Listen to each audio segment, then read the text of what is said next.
Bana, leo nimekuja maeneo ya bichi kuja kupata kidogo kaubaridi, lakini sasa unamwona yule nimekutana na msanii anajiita Pato P. Nataka niende nikafanye kidogo maongezi naye nimsikilize. Anajifanyaga yeye na uwezo kuwazidi wasanii wengine hapa Tanzania. Sasa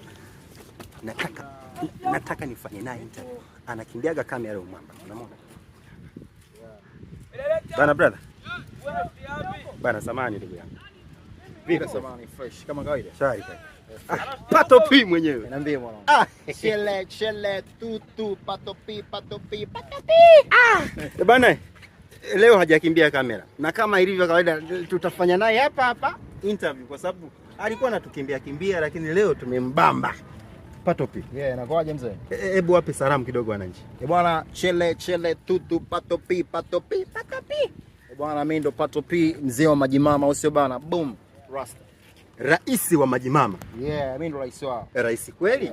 Yeah, mimi ndo rais wao kwa sababu unawakilisha majimama wote duniani, sio Tanzania, duniani, Afrika na dunia nzima. Mimi ndo rais wao, nawakilisha kokote mlipo majimama. I'm here, Pato P, mzee wa majimama. Bana, Pato P. Nasikia DM za mastaa haujibu. Kwa nini? Sijibu kwa sababu mastaa kibao wananishobokea, wanakuja DM wakina Moya, wakina Wema Sepetu. Kama Wema sasa hivi ana ujauzito, lakini kabla hana ujauzito alikuwa anakuja DM kwangu. Ana DM sana.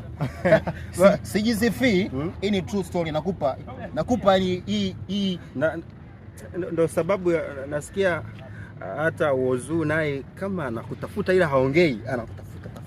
Asa Wozu mtoto mdogo. Wozu unajua ni mtoto mdogo sana kwangu mimi, au sio bana?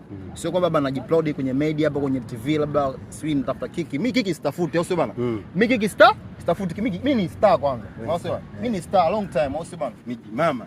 Mimi ni star majimama. Yaani mimi ni star majimama kwa sababu majimama wote mimi wananishobokea, wananisupport, au sio bana? Mimi ndo rais wao, mimi ndo nawakilisha majimama wote duniani. Sasa kuna mmoja akaniambia kwamba tukikutana nikuulize. Yeah. Pembeni yuko Diamond, alafu upande huu yuko Alikiba. Kati ya hao wote wamekudemu, wanahitaji kufanya nao kazi. Ufanye remix ya nyimbo yako Mama. Yeah. Nani utaenda naye kati ya hao? Diamond, lakini pia upande huu Alikiba. Ndugu mtangazaji, unajua unanipa vita, hiyo ni vita, unajua. Hiyo ni vita kubwa sana.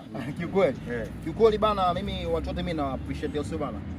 Mtu wakinidemo wote hapa, mtu akusema kwamba nimpe collaboration, nikicheki ngoma yangu ile pale, mtu ambaye anaweza kaiua sana katika watu wawili, japo wote ni wasanii wakali. Alikiba ni msanii mkali, Diamond pia ni msanii mkali, lakini lazima tuende kwa hatua, sio hivyo? Wote mimi na